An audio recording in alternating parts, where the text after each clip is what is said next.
So without further ado, we're going to bring our next speaker up. He is truly the epitome of dedication, commitment, motivation, perseverance. He's a world record holder. He did some really amazing, incredible things. You guys are just not going to believe this. So we're going to bring him up right now. His name is Antarctic Mike. Let's just give him a big hand. Come on up, Mike.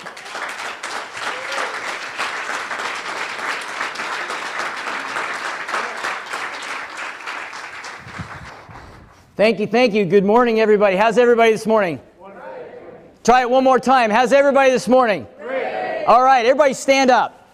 Come on, we got to get the blood flowing, the juice is going, right? Feels good. Get the cobwebs out. Are you guys, when I say 3, we're going to say ready to go. Are you guys ready to go?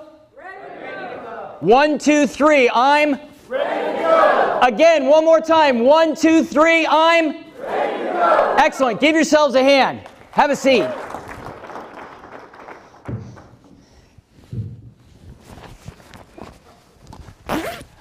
It's rated to 50 below 0, so I got to get it out of here. That's the real thing from Antarctica.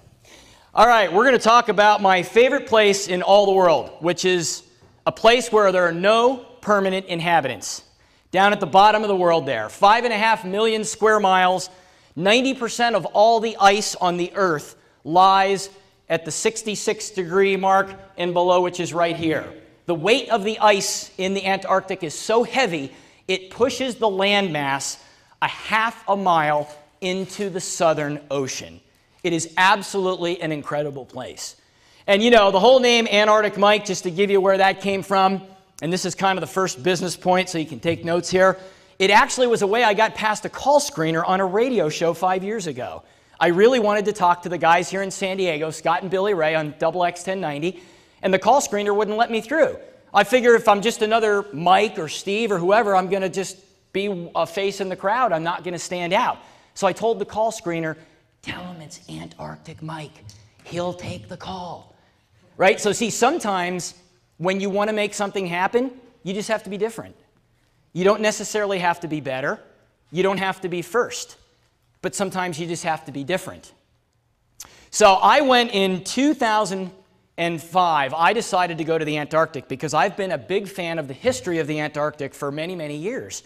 And I was really looking for a struggle, a physical, mental, emotional, and financial struggle in the Antarctic. So I found a company that was going to run a marathon in the Antarctic. It had never been done before. And I said, you know, I love the Antarctic. I love to speak about it. And a friend of mine who's an author said, well, have you ever been there? I said, no. And I came up with all the excuses, the expense, the logistics, the wife, the cat, the house, the job, right? I mean, there's all kinds of good reasons why we shouldn't go forward and do some of the things we really want to do. He said, get rid of all the excuses, get rid of all the obstacles. Either plow them down or go around them because you're going. Beg, borrow, or steal. Sell the house, the cat, the wife, whatever it takes, you got to go. And I made a decision that day at the Starbucks parking lot at Claremont Mesa in 8:05 in the pouring rain, February of 2005, talking to Greg Godak. I had never met him, by the way. He was referred to me by someone else. I didn't know what this man looked like to save my life. And I trusted him because he was right. You're going to hear some things today that you're going to go, you know what? It's right. And you got to trust it. You got to trust your instinct to do some things you really want to do, to make things happen, to get rid of the excuses, get rid of the obstacles, and actually accomplish what it is that you want to accomplish. So 9 of us showed up in the Antarctic in 2005, and all 9 of us actually completed the marathon. I didn't have enough, so a year later I went back to try the 100-kilometer event because I actually found a sponsor. And this is something else you can take note of. When athletes like myself call on corporations for sponsorships, they get a bazillion requests. Just like you make calls in your business, selling your product, selling your service, doing what you do. Those people who are the recipients of your calls get 1,000 requests. The question is, again, just like my nickname Antarctic Mike, how are you going to be different? Well, what can you do to provide value that's really unique, that's really something that nobody else and no other company is doing? So my sponsor was a division of Haineswear called Duofold. They make cold weather clothing. Well, I did some research on the company, and I found out in 2006, that was their 100-year anniversary of being in business. So I thought, I got a great idea. So I called my PR guy in North Carolina. I said, Brett, how about if I go to Antarctica in 2006, and on their 100-year anniversary, I'll run a 100-kilometer ultramarathon in their gear. He went, well, let me go back to him and let me find out. So he made a few phone calls. He called me a couple days later, and he went, you're in. And then I went, oh, no. Now I actually have to do this. Because you see, I had never run 100 kilometers in my whole life. I had never run 50 kilometers in my whole life. And now I sign up to go do this thing a year later, and away I went, and 7 of us actually ran the 100 kilometers a year later. It took 17 hours and 15 minutes. And it was incredible. It seemed like 17 minutes because we were having such a good time, and I'll get into the training and some other things that I think really helped minimize the difficulty and put it into perspective, because difficulty is a relative principle, and it's all how you frame the picture, and it's all how you set it up. And I'm going to talk to you a little bit about that as time goes on here. But you know, a lot of people ask me a question. I remember I came back from Antarctica on my first trip. I'm in a meeting with a bunch of insurance sales guys, and one guy from Chicago stands up. He goes, Mike, I mean, if you wanted a cold weather deal, you could have gone to Chicago in the winter to save you a lot of money on the airfare, right? And I'm like, no, no, no, you don't get it. It's not Antarctica. And again, the reason that I got so hooked on the Antarctic, I mean, the trail to this place is littered with destruction. Broken ships, broken bodies, and broken dreams. There wasn't a human being that stepped foot in the Antarctic until the late 1800s. It is that remote. It is that challenging. Nobody lives there. The barrier around the Antarctic is a huge barrier to entry. People got down there and they're like, what do we do now? There's no escalator. There's no elevators. How do we actually navigate around? Where are we? We don't have a map. We don't have a GPS. We don't have any of this stuff. This is the photo that changed my life. When I read the story of Ernest Shackleton and his decision, his passion for the Antarctic was absolutely incredible. This is a young man who grew up in Ireland, and at age 12 and 13 was working on cargo ships sailing around the tip of South America in the winter in some of the roughest seas. People used to die on those trips regularly, just from falling overboard, getting crushed by falling cargo, getting diseases that they didn't have cures for. And this guy is out there as a 12 and 13-year-old because he's passionate, and he has a vision, and he has a dream. And he also, as a child, I remember him quoting when he was saying, you know, I love it when things are hard, and I hate it when things are easy. And I thought, you know, if I'm going to make a difference in my world, in my marriage, in my business, if I'm going to make things happen instead of just watching everything else that happens around me, I've got to be like that. I've got to really redefine what difficulty is. I've got to embrace it. I've got to hit it head on. Yes, I have to be smart about it. I can't be a fool, but at the same time, I just can't try every trick in the book to navigate around it and avoid it like human nature tends to have us do. And this is a 12-year-old saying these kinds of things and then actually living it and actually doing it. And I thought, wow, if I had a sales manager, I'd want a sales manager like this guy. If I had to work for a company and I was following a president of a company or a CEO, I'd want to follow somebody that had this kind of attitude. So I started to read about this guy.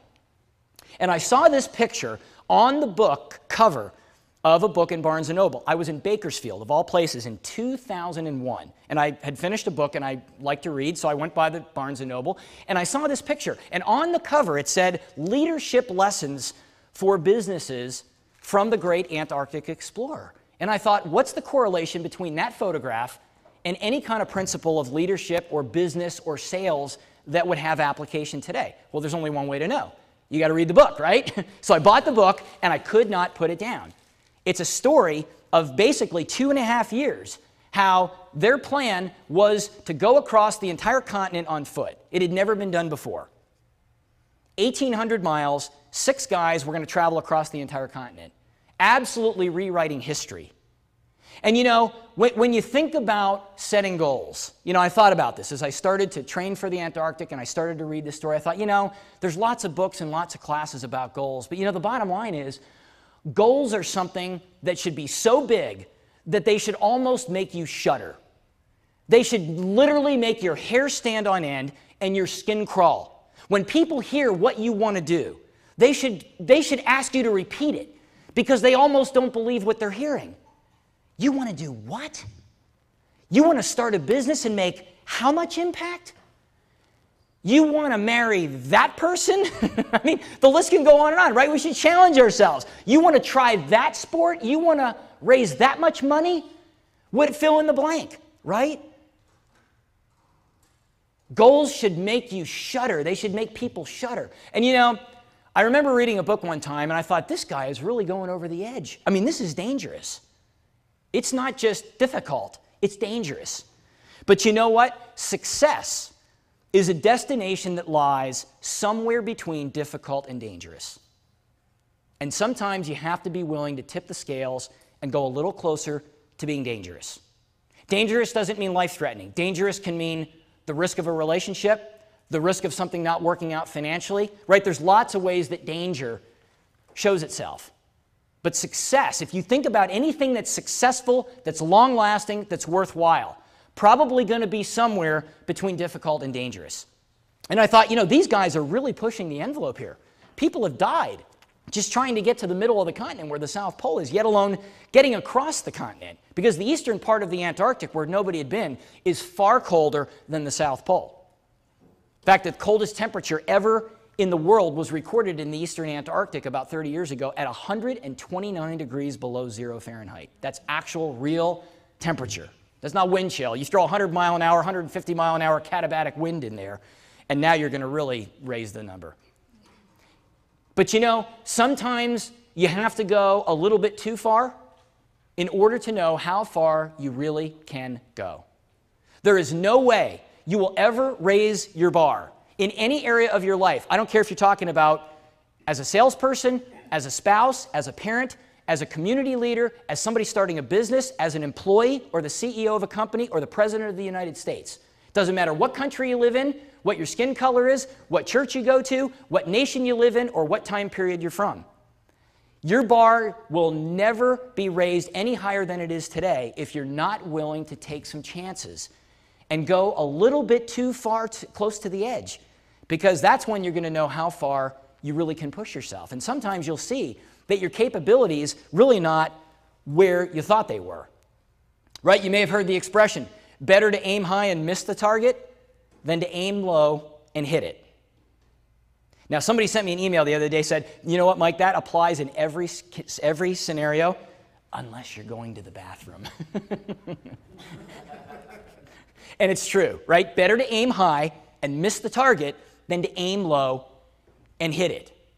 Now, if you think about this for a minute, these guys were incredible. These are the 28 guys that signed up for this trip. They had 5,000 people that signed up for this. You should have read the ad.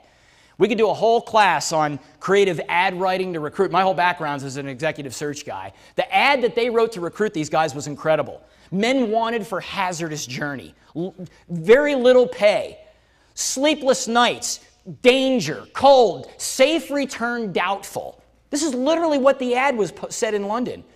Honor and recognition in case of success. 5,000 people in 1914 responded to that ad. Pretty cool. Take notes. If you're ever writing an ad for anything, starting a business, writing an advertisement piece, make it off the wall. It actually works. I don't think they did that on purpose, but they recruited these people and they went and they made history. Shackleton was passionate about history, about creating history, not reading about somebody else's, but actually creating his own history. And if you think about it, if you're going to be successful at whatever you want to do, whether it's a speaker at a program, working for a business, starting a business, whatever it is, it really requires that kind of focus, that kind of passion, and that kind of commitment. And that's what these guys were totally willing to do.